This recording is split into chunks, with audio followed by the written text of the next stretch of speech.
다 함께 읽습니다. 누구든지 내 연소함을 없인 여기지 못하게 하고 오직 말과 행실과 사랑과 믿음과 정절에 있어서 믿는 자에게 본이 되어 내가 이를 때까지 읽는 것과 권하는 것과 가르치는 것에 전념하라. 아멘.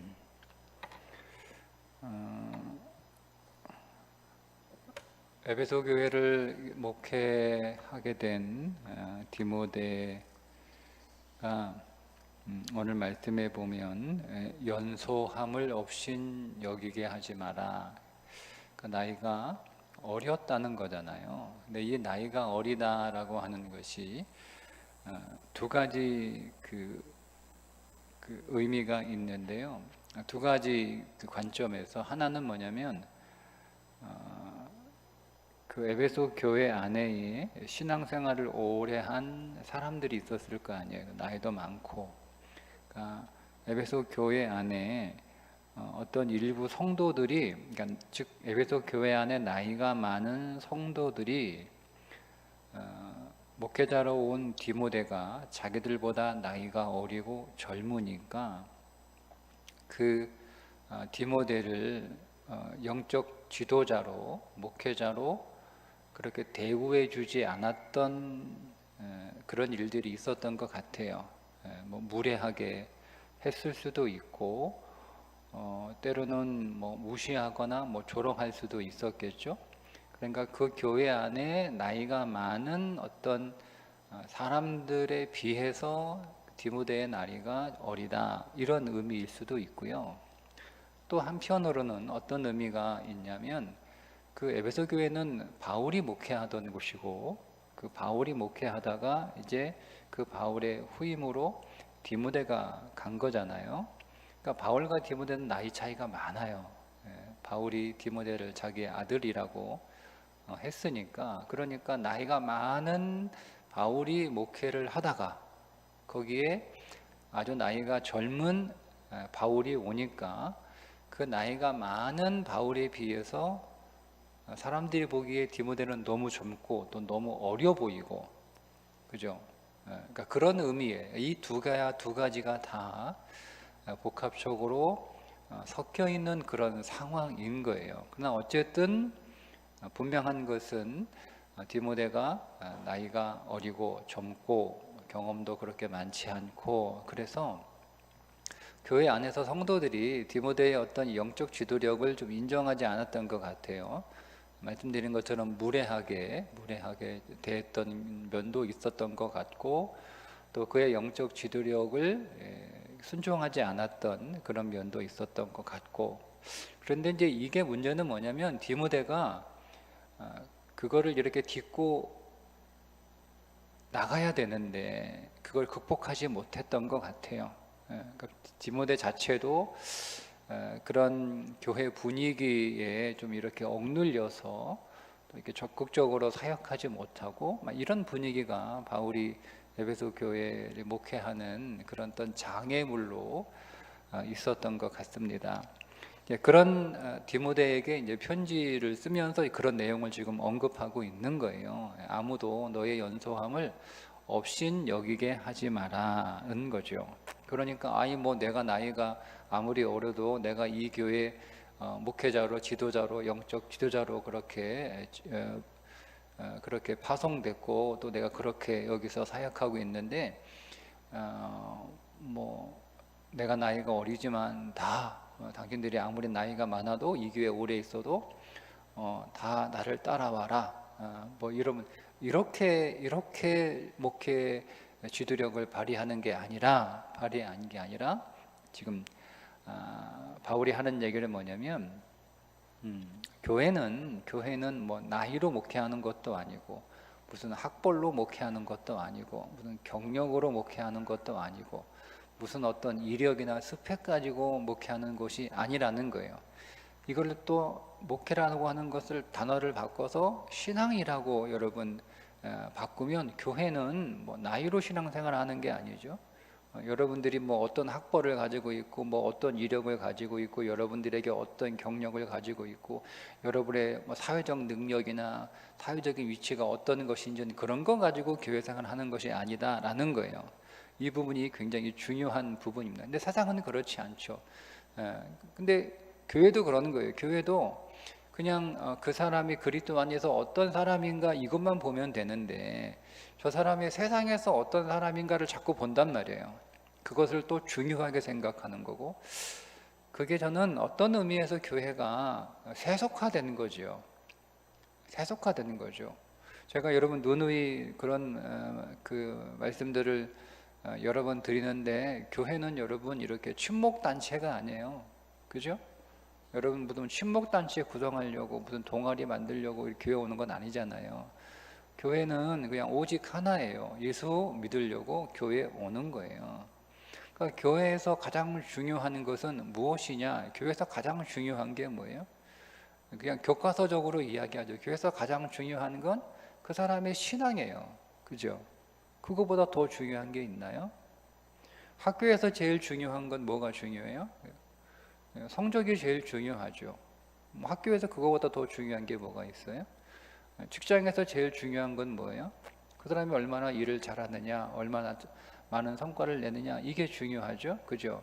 그러니까 다 사회마다 어떤 조직마다 중요하게 봐야 될 것들이 있는 거예요. 여러분 학교에서 뭐 신앙을 볼 수는 없잖아요. 그죠? 근데 교회에서 신앙 외에 다른 것들을 더 중요하게 생각한다라고 하는 것은, 그것은 마치 학교에서 공부 잘하는 아이들, 학교에도 공부 잘하는 것만 중요하잖아요. 학교에서는. 그런데 뭐 예를 들면 학교에서 뭐 힘이 센 애가 중요하다, 뭐 달리기를 잘하는 애가 중요하다, 뭐 이런 게 중요한, 그거는 이제 그런 학교를 우리가 건강하다, 좋은 학교다라고 부르지 않는 것처럼, 교회에서 신앙을 중요하게 여기지 않는다면, 신앙 외에 다른 것이 교회에서 가치 있게 여겨지면 그 교회는 건강한 교회다라고 할 수가 없는 거예요. 그러니까 바울이 지금 디모데에게 그 얘기하고 있는 거예요. 지도력은 나이에서 오는 게 아니다. 그 나이는 단순히 우리가 말하는 그런 나이만을 말하는 게 아니라, 그 나이 안에는 다른 많은 것들이 포함되어 있는 거죠. 그죠? 그 나이는 교회에서 영적 지도력은 뭐 나이로 되는 게 아니다. 그 말 안에는 교회에서 영적 지도력은 학벌로 되는 게 아니다. 교회에서 영적 지도력은 뭐 재산으로 되는 게 아니다. 교회에서 영적 지도력은 뭐 직업으로 되는 게 아니다. 뭐 이거 다 포함되어 있는 거예요. 그럼 교회에서 영적 지도력은 뭐냐? 여러분, 그렇다고 뭐 디모데가 어느 날 갑자기 뭐 머리에 막 이렇게 뭐 분장을 해가지고 뭐 머리에 주름도 그리고 뭐 머리도 하얗게 염색하고 뭐 그래서 와야 되는 건 아니잖아요. 나이라는 건 세월이 지나야 먹는 거지. 먹는 거지. 그러니까 이 문제에서 디모데가 고민을 좀 하고 어려워하니까 바울이 디모데에게 전하는 내용은 뭐냐면, 일종의 충고입니다. 교회에서 지도력은 영성이라는 거예요. 영성. 영적 지도력은 영성이다. 교회에서 중요한 건 영성이에요. 영성. 그게 교회의 가장 큰 가치이고 가장 중요한 가치이고, 여러분들이 혼자 예수 믿어도 되는데, 혼자 예수 믿는 것보다 교회에 나와서 예수 믿는 이유가 뭡니까? 재미없어서. 혼자 예수 믿으면, 혼자 예배하면, 혼자 기도하면 조금 재미없고 지루하니까 뭐 같이 기도하고 같이 예배하면 좀 재밌고 뭐 시간 가는 줄 모르고, 뭐 그래서 우리가 함께 모여서 예배하고 기도하고 그런 건 아니잖아요.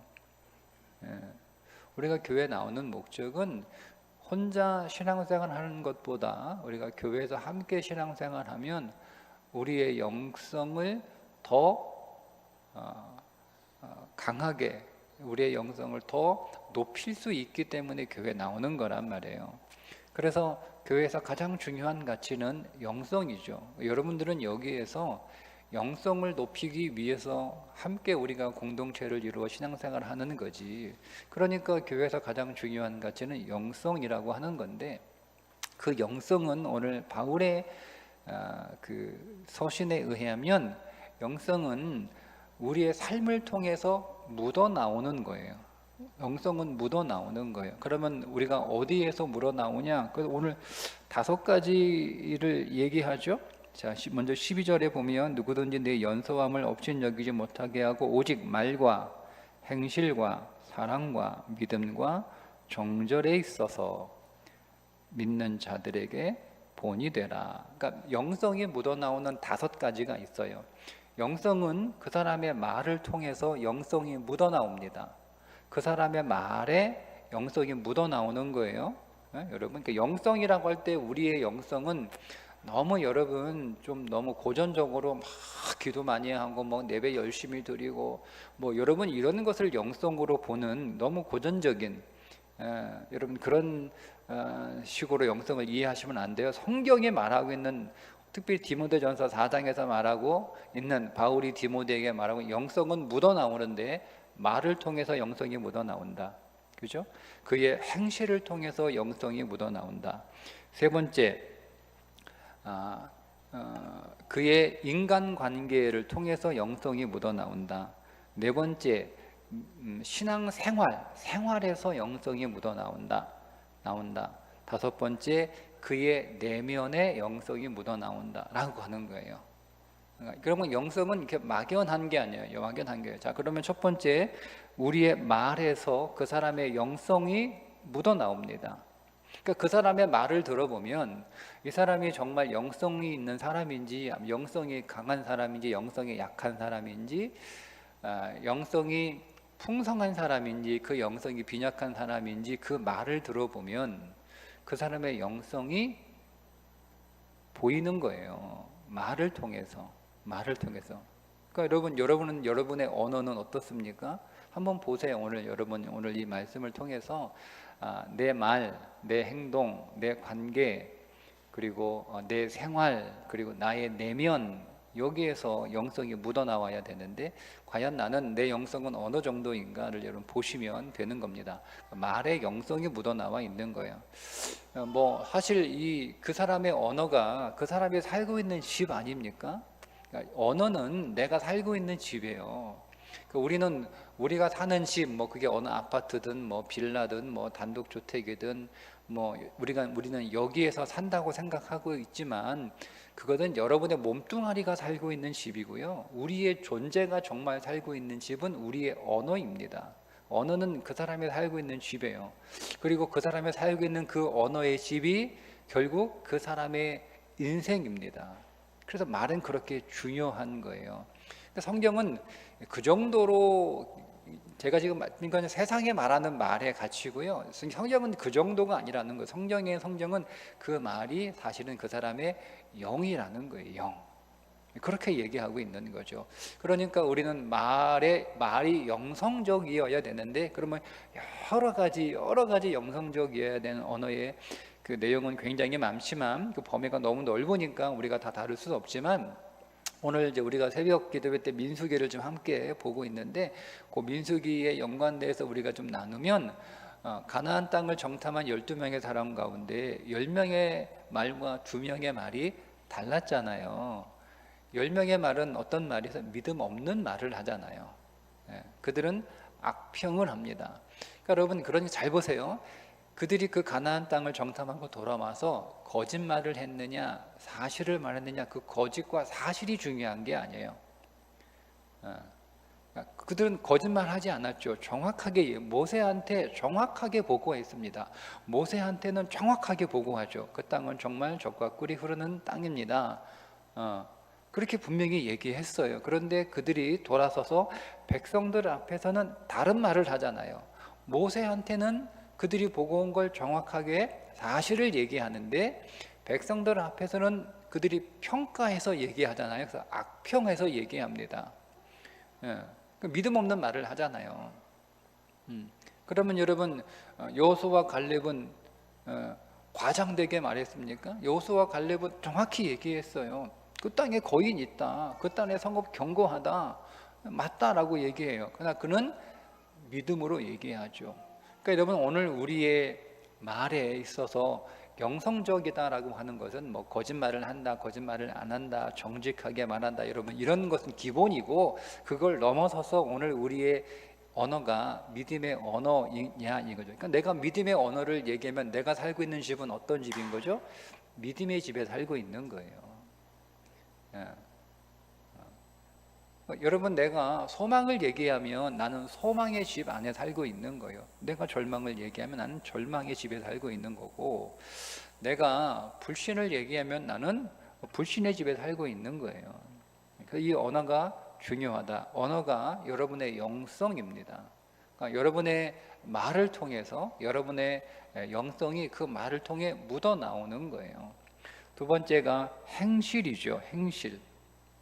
여기서 행실이라고 하는 것은 우리의 모든 행동들인데, 우리의 일상적인 행동들을 비롯해서 우리가 이렇게 걸어가고 뭐 물건을 사고 뭐 밥을 먹고 뭐 공부를 하고 뭐 물건을 들고 뭐 이런 모든 행동들을 비롯해서 그 행동 안에는 습관도 들어있고 성품도 들어있고 품행도 들어있고 오늘 우리의 삶의 어떤 살아가는 방식도 들어있고 다 들어있는 거예요. 다 들어있는 거예요. 근데 여기서 앞에 말이라고 하는 것이 나왔기 때문에 특별히 뒤에 나오는 행실은 언행일치를 말하고 있는 것이 아닐까, 저는 그렇게 생각이 됩니다. 그러니까 우리의 행동이 좋아야 되겠죠. 그러니까 그 사람의 행동을 보면 저게 저 사람의 영성이 드러나요. 영성이 드러나죠. 예? 여러분, 영성이 드러나죠. 그 사람이 뭐 어디에다가 마음대로 뭐 길 가다가 여러분 침을 뱉는 사람, 뭐 휴지 아무데나 버리는 사람, 자기가 있는 자리 일어나서 청소 안 하고 그냥 일어서는 사람, 이거 다 영성이에요. 그 영성입니다. 네. 그거는 물론 그 사람의 삶의 습관이기도 하고 삶을 살아가는 태도이기도 하지만, 그러나 궁극적으로 영성이에요. 근데 우리가 그런 것들을 다 이제 포함하고 오늘 본문에서 우리가 특별히 하나를 이야기하자면 그가 말한 대로 행동하는 거죠. 그게 영성인 거예요. 그러니까 우리가 말은 잘할 수 있잖아요. 말은 얼마든지 여러분 우리가 사람들 앞에서, 그러니까 사실은 우리가 사람들 앞에서, 그러니까 제가 여러분 앞에서 설교하는 건 이것은 정리된 말이잖아요. 그죠? 정리된 말 혹은 계획된 말, 의도된 말이잖아요. 그러니까 제가 설교는 얼마든지 믿음의 언어로 설교할 수 있어요. 제가 여기 설교하는데 제가 여기서 믿음이 없는 말을 할 수 있겠습니까? 그죠? 그러니까 중요한 건 제 말은 이렇게 설교할 때 저의 언어가 아니라 제가 저희 아내하고 이야기할 때, 저희 자녀들하고 이야기할 때, 그게 저의 진짜 언어죠. 그리고 제가 저 스스로에게, 저 자신에게 이야기할, 그게 저의 진짜 언어입니다. 네. 그런데 우리가 사람들 앞에서 오늘 우리가 계획관 의도된 언어와 말을 사용할 수 있어요. 그것도 계산된 말들이죠. 그런데 우리가 정말 그렇게 말은 그렇게 잘할 수 있는데 정말 우리가 말한 대로 그렇게 살아가냐는 거예요. 그게 영성인 거예요. 그러니까 말도 영성인데 우리가 그렇게 말한 대로 내가 지켜 행하는 것, 우리가 말은 얼마든지 잘할 수 있잖아요. 우리가 말은 얼마든지 내가 의도하면 내 의지를 가지고 믿음의 말을 할 수 있습니다. 여러분 혹시 그렇잖아요. 여러분이 어떤 뭐 구역 모임을 해서 어떤 나눔을 할 때, 아니면 여러분들이 기도하잖아요. 여러분 기도문 써서 기도하시잖아요. 기도문, 우리가 얼마든지 여러분 그 기도문은 계획된 기도문이잖아요. 내가 의도된 기도문이잖아요. 그러니까 우리가 그 기도문에다가 뭐 믿음 없는 말들을 우리가 쓸 수 있겠습니까? 다 믿음 있는 기도 문장을 써서 그렇게 기도하기도 하고, 여러분 구역 모임 하시면 얼마든지 믿음의 말 할 수 있고 그렇잖아요. 그죠? 또 여러분들이 또 아이들을 가르치려면 교사라면 우리가 그 아이들 앞에서 얼마든지 믿음의 언어로, 믿음의 내용으로 가르칠 수 있어요. 그건 다 할 수 있단 말이에요. 근데 그게 영성이냐? 아니라는 거예요. 내가 그렇게 말하고 기도하고 그렇게 가르쳤는데, 내가 그렇게 설교했는데 내가 정말 그렇게 사느냐예요. 그러니까 말도 영성이지만 그 말이 진짜 영성인지는 우리가 어디에서 확인이 되냐면 그 사람의 삶을 통해서 확인이 되는 거예요. 그 행동을 통해서. 그러니까 그 행동이 과연 그 행동 속에서 믿음이 묻어나오냐, 영성이 묻어나오냐 하는 거예요. 그러니까 말도 또 행동이 영성적이어야 된다라고 얘기하죠. 그 다음 세 번째가 뭐냐면 사랑이죠. 사랑은 사람과의 관계예요. 우리가 사람들과의 관계에서 영성적이냐 이거죠. 사람들과의 관계, 사랑, 여기서 사랑이라고 하는 이게 단어가 아가페인데요. 그럼 아가페가 어떤 사랑이냐? 우리는 아가페 사랑을 사실은 할 수 없죠. 이 아가페 사랑은 하나님에게만 적용되는 사랑이에요. 근데 이것이 오늘 우리에게 적용되려면 아마 이 정도 수준에서는 적용이 될 것 같아요. 아가페 사랑은 특징이 하나 있는데 계산하지 않습니다. 그러면 오늘 우리가 사람들을 사랑하는데 하나님처럼 예수님처럼 사람들에게 아가페 사랑을 줄 수는 없어요. 그거는 우리가 불가능한 일이죠. 그러나 우리는 사람들을 만날 때 계산하지 않고 만나는 관계. 내가 사람들을 대하는데 여러분 그렇잖아요. 어떤 사람은 사람들을 대하는데 계산하고 이 사람들을 대합니다. 그거는 이제 아가페 사랑과 다른 성격이죠. 아가페 사랑 안에는 계산하는 게 없어요. 내가 이 사람을 만나면 나에게 이로운지, 내가 이 사람을 만나면 나에게 손해인지, 그렇게 계산하는 거. 또 아니면 내가 이 사람에게 이런 말을 하면 우리가 어떤 계산, 이게 아주 정치적이잖아요. 그러니까 아가페의 반대라는 말은 정치적인 것 같아요. 그러니까 정치는 다 계산된 거잖아요. 계산이 없는 정치는 존재하지 않는 것 같아요. 그러니까 설사 순수한 정치라 하더라도 그 정치조차도 다 계산된 거예요. 그래서 오늘 우리의 삶이 어떤 면에서는 정치적일 필요가 있어요. 그러나 이것이 사랑의 영역 안으로 들어가게 되면 계산하면 안 돼요. 그러니까 그게 영성이죠. 그러니까 계산하지 않는 관계. 우리가 사람들을 만나고 사람들을 대하고 사람들과 교제하고 사람들과 함께 신앙생활하고 이런 모든 것들 계산하지 않는 관계. 정말 순수하게 정말 헌신적인 계산하지 않는 그런 헌신적인 관계. 이게 영성인 거예요. 이것은 우리의 사역도 포함되는 거예요. 사역도 여러분 어떤 의미에서 관계잖아요, 그죠? 우리가 사역을 하는 거 이것도 우리가 계산한다, 계산하지 않는다. 그러니까 이게 정말 제가 이렇게 말은 하지만 우리가 우리의 삶에 있어서 우리가 사람을 만나든 어떤 사역을 하든 어떤 일을 하든 계산하지 않는다라고 하는 것은 그렇게 말처럼 쉽지는 않습니다. 어렵습니다.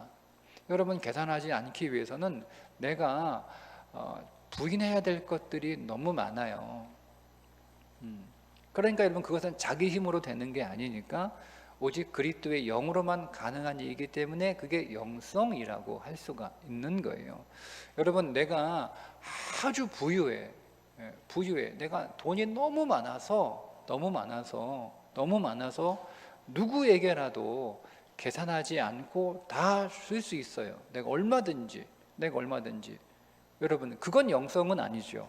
왜냐하면 그건 자기의 가지고 있는 자기의 자원 가지고 하는 거잖아요. 그거는 영성이지 아니에요. 여러분 제가 돈이 많아가지고 제가 여러분들 명절 때 선물 하나씩 이렇게 드리는데 제가 계산하지 않아요. 그냥 왜냐하면 저는 여러분들에게 여러분들이 갖고 싶은 거 다 선물해 줘도 제 재산에 그렇게 표시가 나지 않아요. 줄어들지 않아요. 그 정도의 제가 재산을 가지고 있어서 그래서 제가 계산하지 않고 여러분들에게 여러분들이 필요한 거 선물 이렇게 주는 거예요.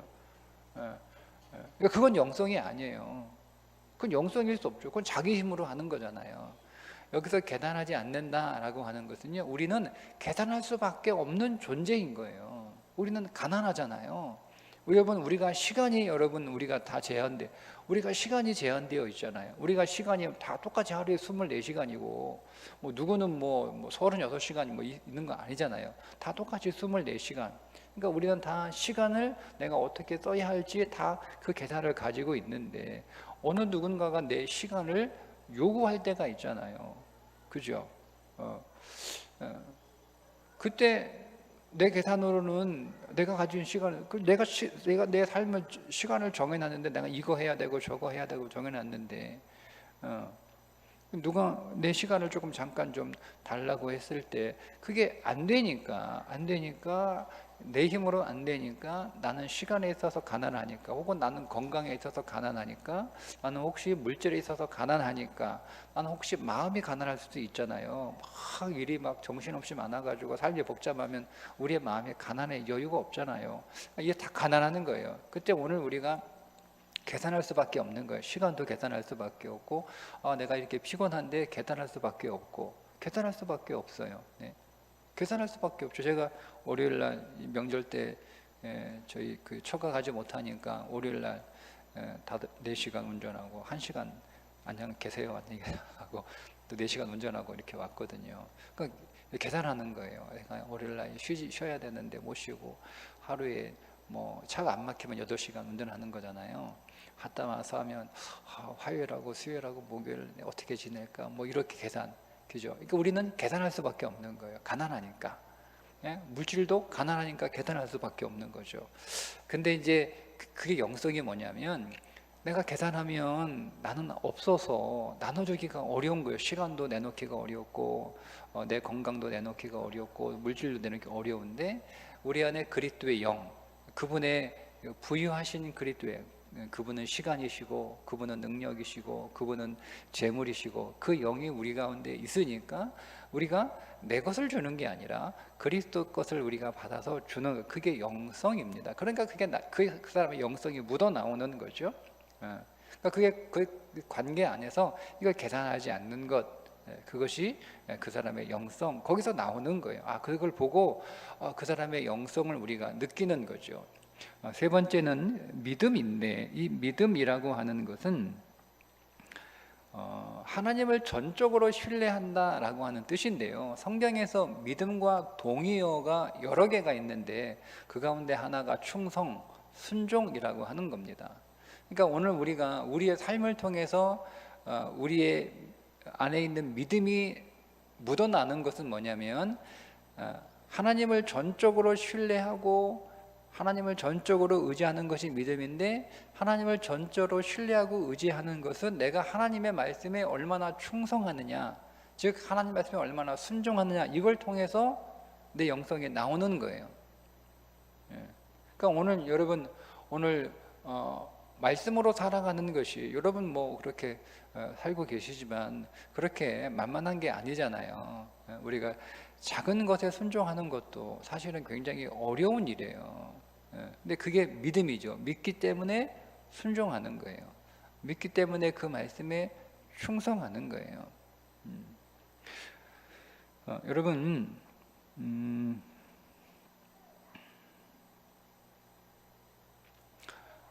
우리가 하나님을 이용하는 믿음을 믿음이라고 생각할 그런 착각에 빠질 수도 있어요. 그러니까 하나님을 이용하려고 하는 믿음이죠. 그러니까 이런 거예요.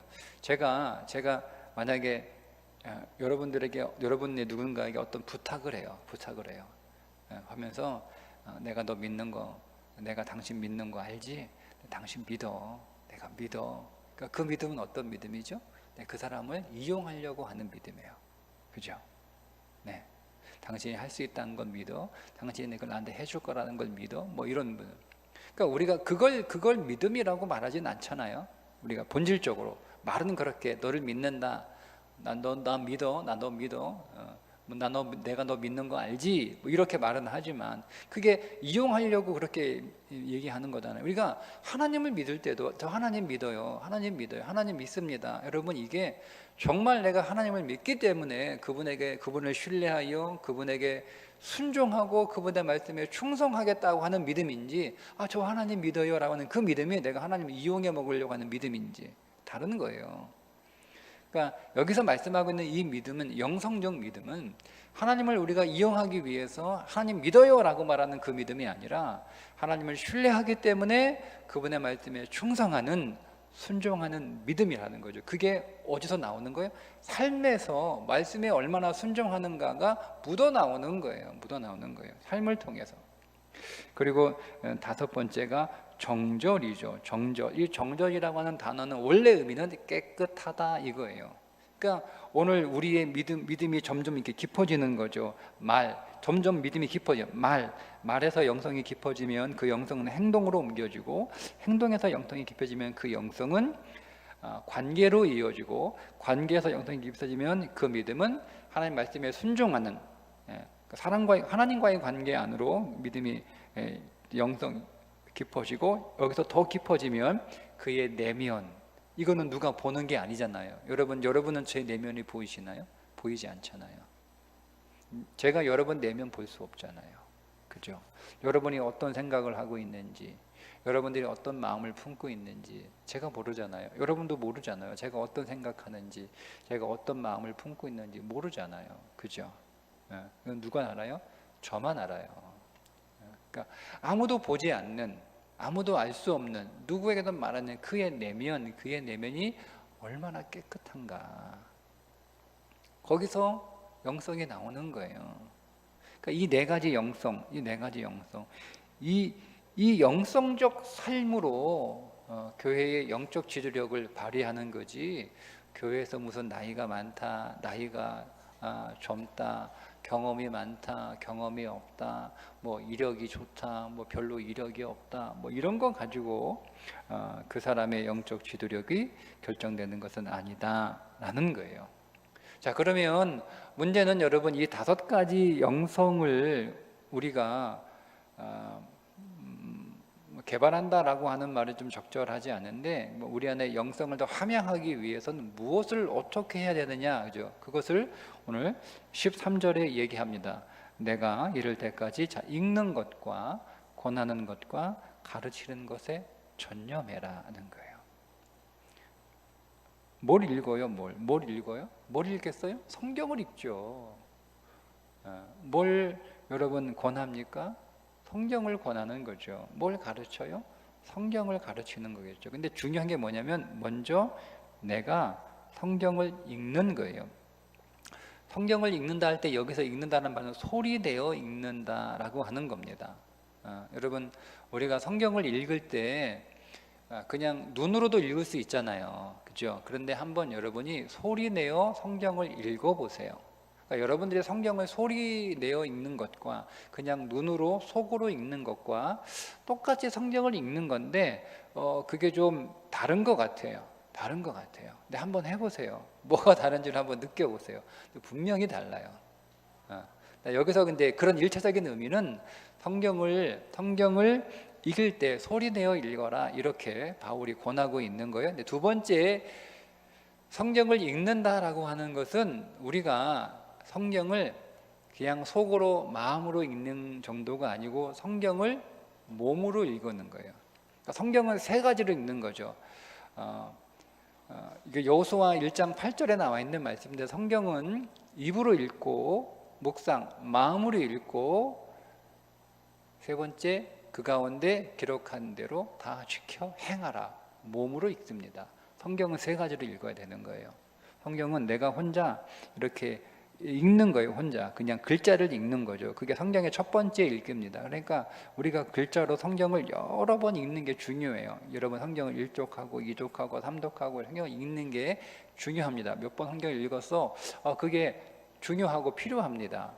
근데 거기에서 끝나면 안 돼요. 다음 수준을 높여서 한 단계 더 업그레이드 되면 성경을 마음으로 읽어야 되는 거예요. 그러니까 성경을 우리가 성경을 그냥 그 글로 읽는다고 하는, 그냥 글로 읽는 거잖아요. 그러니까 이거는 성경하고 나하고 그냥 따로따로예요. 나는 나고 성경은 성경이에요. 성경을 내 밖에 있는 어떤 정보와 지식으로 읽는 거예요. 그게 필요하고 중요합니다. 묵상한다는 것은 그 성경을 내 말씀으로 읽는다는 거예요. 성경을 읽을 때 묵상이라는 말이 우리가 큐티가 곰곰이 생각해서 그런 성경을 자기 나름대로 연구해서 쓰는 그런 의미가 아니고요. 성경을 내 말씀으로 읽는 거예요. 그게 마음으로 읽는 거예요. 그게 묵상이에요. 성경은 2000년 전에 쓰여진, 혹은 4000년 전에 쓰여진 나와 상관없는 사람의 이야기고, 나와 상관없는 어떤 환경과 사건의 이야기잖아요. 그죠? 근데 이것이 성경의 인물이 내가 되고, 성경의 그 사건이 나의 사건이 되고, 그래서 나의 이야기가 되는 게 묵상이란 말이에요. 그게 큐티예요. 그렇게 읽어야 되는 거예요. 근데 그렇게 읽는 것으로도 끝나는 게 아니고, 그렇게 읽는 것도 굉장히 성경을 잘 읽는 건데, 거기까지 가는 성도가 평생에 그렇게 읽는 성도가 그렇게 많지 않은 것 같아요. 제가 이렇게 보면. 세 번째 단계로 우리가 올라가는데, 그게 뭐냐면 몸으로 성경을 읽는 거예요. 몸으로. 그게 순종하는 거예요. 그 가운데로 기록한 대로 다 지켜 행하라. 행하죠. 그러니까 이게 바울이 얘기한 성경 읽기예요. 그러니까 우리가 성경을 입으로 읽고, 성경을 마음으로 읽고, 성경을 몸으로 읽어. 그러면서 우리 안에 영성이 채워지는 거죠. 서여지는 거죠. 여러분, 영성은 영성이잖아요. 영성은 뭐예요? 우리 안에 그리스도의 영이 충만하는 거예요. 근데 그리스도는 뭡니까? 말씀이시잖아요. 그리스도의 영은 말씀의 영이라, 성령이 충만하다, 그리스도로 충만하다, 말씀이 충만하는 거예요. 그리스도와 가까워진다, 내가 말씀하고 가까워지는 거죠. 내가 말씀 안에 있다, 내가 그리스도 안에 있다, 내가 말씀 안에 있는 거예요. 그리스도가 내 안에 있다, 말씀이 내 안에 있는 거예요. 내 안에 말씀, 여러분 안에 말씀이 있습니까? 여러분 안에 말씀이 있습니까? 여러분 안에 뭐가 있습니까? 어떤 사람은 교회 다니는데 그 사람 안에는요, 돈만 가득하는 거예요. 그 사람은 그 안에 예수가 없어요. 그러니까 우리 안에 뭐가 있는 게 그리스도가 충만한 거냐? 말씀이 우리 안에 있는 거예요. 말씀이. 그래서 그 말씀이 내 모든 생각과 내 모든 마음을 주관하고, 그 말씀이 내 모든 삶의 선택과 가치를 결정해 주는 거죠. 그게 말씀이 충만한 거고, 그게 그리스도가 충만한 것이고, 그게 성령으로 충만하는 거예요. 그래서 말씀을 입으로 읽고 마음으로 읽고, 그래서 말씀을 어떻게? 세 번째, 몸으로 읽는 거예요. 그러면 그 사람의 영이 강해지고 그 사람의 영성이 강해지는 거예요. 그렇게 되면 거기서 끝나면 안 되는 거예요.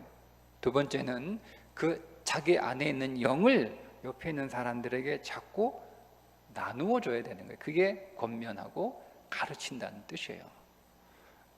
여러분, 그래서 그러면 내가 영이 충만한 뒤에 그 얘기는 아니고요. 우리가 이걸 동시에 같이 하는 거예요. 여러분, 그러면 제가 영이 충만해가지고 여러분들에게 설교합니까? 그렇지 않아요. 제 안에 영도 약하지만 저는 제가 성경을 읽고 또 묵상하고 그 말씀을 지키려고 애를 쓰면서 저는 또 설교하고 여러분 가르치잖아요. 그러면서 제 안에 제 영이 강해지는 두 개의 통로가 있는 거예요. 그러니까 제가 저는 처음에 그런 생각을 좀 안 한 건 아닌데, 내가 막 영적으로 충만한 뒤에 설교하고 목회해야지, 그렇게 돼야 한다고 생각하는데, 그건 사실은 불가능한 일이고, 제가 언제가 돼야 채워지겠어요. 그럼 제가 죽기 전에 제가 충만히 채워지겠습니까? 그럼 결국 누구를 가르칠 수 없는 거죠. 연약하고 가난하고 부족하지만 그걸 통해서 더 충만히 채워지는 거예요. 내가 누군가를 말씀으로 위로하고 내가 누군가를 말씀으로 가르치기 위해서는요, 말씀이 있어야 될 거 아니에요. 그러다 보니 여러분, 그런 거예요. 내가 나 혼자 먹으려고 하면, 나 혼자 쓰려고 하면 그렇게 실력이 안 늘어요. 내가 누군가에게 음식을 대접하려고 하면 실력이 늘죠. 그렇죠. 나 혼자 먹으면 내가 내 입맛에 맞고 대충 먹으면 되죠. 근데 내가 누군가를 먹여야 되는 거예요. 그러면 내가 이 사람 맛있게 먹여야 되기 위해서 연구하고 연습하고 할 거 아니에요. 그러다 보면 실력이 늘어나는 것처럼 말씀도 마찬가지. 그래서 우리가 여러분 말씀을 전하고, 말씀으로 권면하고, 말씀으로 위로하고, 말씀을 가르치는 것이 중요하고 필요하다. 이걸 통해서 내 안에 영이 강해진다, 이렇게 말하고 있는 겁니다. 자, 그런데 여러분, 이것을 그냥 오늘 우리가 읽지 않았는데 적당히 하지 말고 15절에 보니까 전심전력하여 이렇게 하는 거예요. 전심전력하여. 그러니까 적당히 대충 그렇게 하는 게 아니에요. 여러분, 성경 말씀의 삶은 신앙생활 할 때 매우 중요한 건데, 적당히 읽고 적당히 그렇게 하는 게 아니에요. 여러분의 안에 여러분 안에 말씀이 살아있도록 정말 전심을 다해서, 전력을 다해서 여러분의 말씀을 먹는 삶을 사셔야 되고, 그 말씀을 여러분들이 먹고 난 뒤에 여러분만 먹는 게 아니고 여러분은 누군가에게 말씀을 제공해주는 사람이 돼야 되는 거예요. 그 말씀을 나눠야 되고, 말씀을 전해야 되고, 또 말씀을 가르쳐야 되는 거예요. 전심전력하여. 그렇게 전심전력 어떻게 되는 거예요? 너의 성숙해지는 거예요. 성숙해지는 거죠. 그러니까 나이는 나보다 어린데 이 사람은 나보다 영이 훨씬 강해. 나보다 영이 훨씬 뛰어나. 그러니까 모든 말도 나보다 성숙하고 그 사람의 행실도 나보다 성숙하고 이 사람의 사람을 대하는 인간관계도 나보다 성숙하고 이 사람의 삶을 보니까 나보다 성숙하고 그게 영적 지도력이죠. 그게 교회란 말이에요. 그리고 교회에서 이것들을 익히는 거예요. 그러니까 그러면 이것이 교회의 가치가 되어야 되죠. 그죠? 여러분 그렇지 않습니까? 누가 우리 교회 새로 왔는데 계속 이제 성도들 이제 우리 교회 올 텐데 와가지고 제일교회 보니까 이 사람은 교회 10년 다녔다는데 보니까 나하고 별로 다를 게 없네. 그러면 이제 그 교회 안 가는 거예요. 왜 갑니까? 그럼 나도 10년 다녀봐야 저거밖에 안 될 텐데 그럼 다른 교회 가죠. 안 그러겠어요, 여러분? 내가 이 학교 갔는데 이거 보세요. 여러분 누군가가 어떤 학원에 보냈어. 근데 학원에 보냈는데 너 학원 너는 옆에 있는 애한테 와가지고 야 너 이 학원 몇 년 다녔어? 나 이 학원 5년 다녔어. 그러니까 나하고 실력이 비슷해. 그럼 여러분 그 학원 보내겠습니까? 5년 다녀봐야 실력이 거기밖에 안 되는데 그렇지 않나요? 네. 교회가 이 영성에 대해서 영적 가치에 대해서 여러분 성숙한 마음과 태도를 가지고 있어야 됩니다. 우리가 이 일을 위해서 여러분 우리가 전심전력하는 이 말을 여러분 우리가 적용하면 우리가 우리 자녀들을 대할 때 어떻게 대하실 거예요? 내가 부모니까, 내가 아버지니까, 내가 엄마니까 무조건 내가 하라는 대로 해. 그거는 좋은 부모 아니에요. 좋은 부모 아니에요. 우리 그리스도인들은 그런 부모 되지 않기를 여러분 축복합니다. 우리는 영성이 있는 부모가 되셔야 돼요. 여러분 가정에서 우리 모든 그리스도인들은 자녀들을 향해서 영적 지도력을 발휘할 수 있는 부모가 되셔야 됩니다.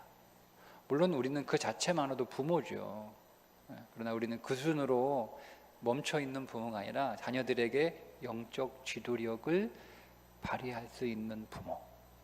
우리의 언어를 통해서 영적 지도력이 묻어나가야 되는 거예요. 우리의 행동을 통해서 우리가 말한 대로 그렇게 우리가 아이들에게 보여줘야 되는 거예요. 그러니까 여러분 우리가 그냥 내가 부모니까 여러분 이렇게 해서는 우리는 성장할 수 없어요. 우리가 부모가 되었지만 우리는 또 성장하는 부모가 돼야 됩니다. 여러분 영성적 지도력을 발휘할 수 있는 모든 부모 되시고 우리가 그런 가정, 우리 그런 교회 될 수 있기를 주님의 이름으로 축복합니다.